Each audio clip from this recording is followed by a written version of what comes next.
தமிழ்நாடு அரசியலுக்கு புதிய வரவாக நடிகர் விஜய் தமிழக வெற்றி கழகத்தை தொடங்கியுள்ளார். பொதுவாக அரசியல் கட்சிகள் தொடங்குவதற்கு முன்னர் பிரம்மாண்ட மாநாடு நடத்தி கட்சி பெயர், கொடி, கொள்கைகள், நிர்வாகிகள் அறிவிக்கப்படுவது வழக்கம். ஆனால் இந்த வழக்கத்தை உடைத்து லெட்டர் பேடில் கட்சி தொடங்கிவிட்டதாக நடிகர் விஜய் அறிவித்தார். தமிழக வெற்றி கழகம் என அறிவிக்கப்பட்டு இது விவாத பொருளானதால் தமிழக வெற்றி கழகம் என மாற்றியிருந்தார்.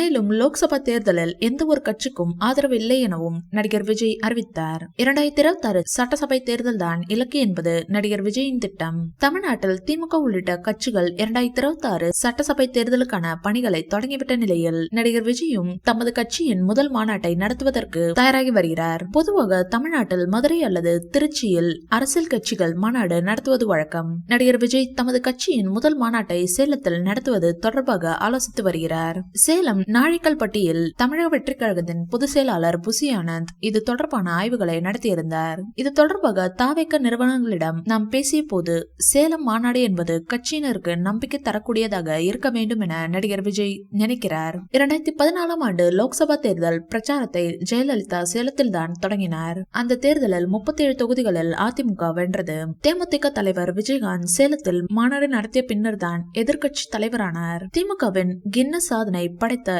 இளைஞர் அணி மாநாடும் சேலத்தில் தான் நடந்தது. இதனையெல்லாம் கவனத்தில் கொண்டுதான் நடிகர் விஜய் சேலத்தில் முதல் மாநாட்டை நடத்த திட்டமிட்டிருக்கிறார் என்கின்றனர். இந்த வீடியோ பிடிச்சிருந்தா லைக் பண்ணுங்க, ஷேர் பண்ணுங்க.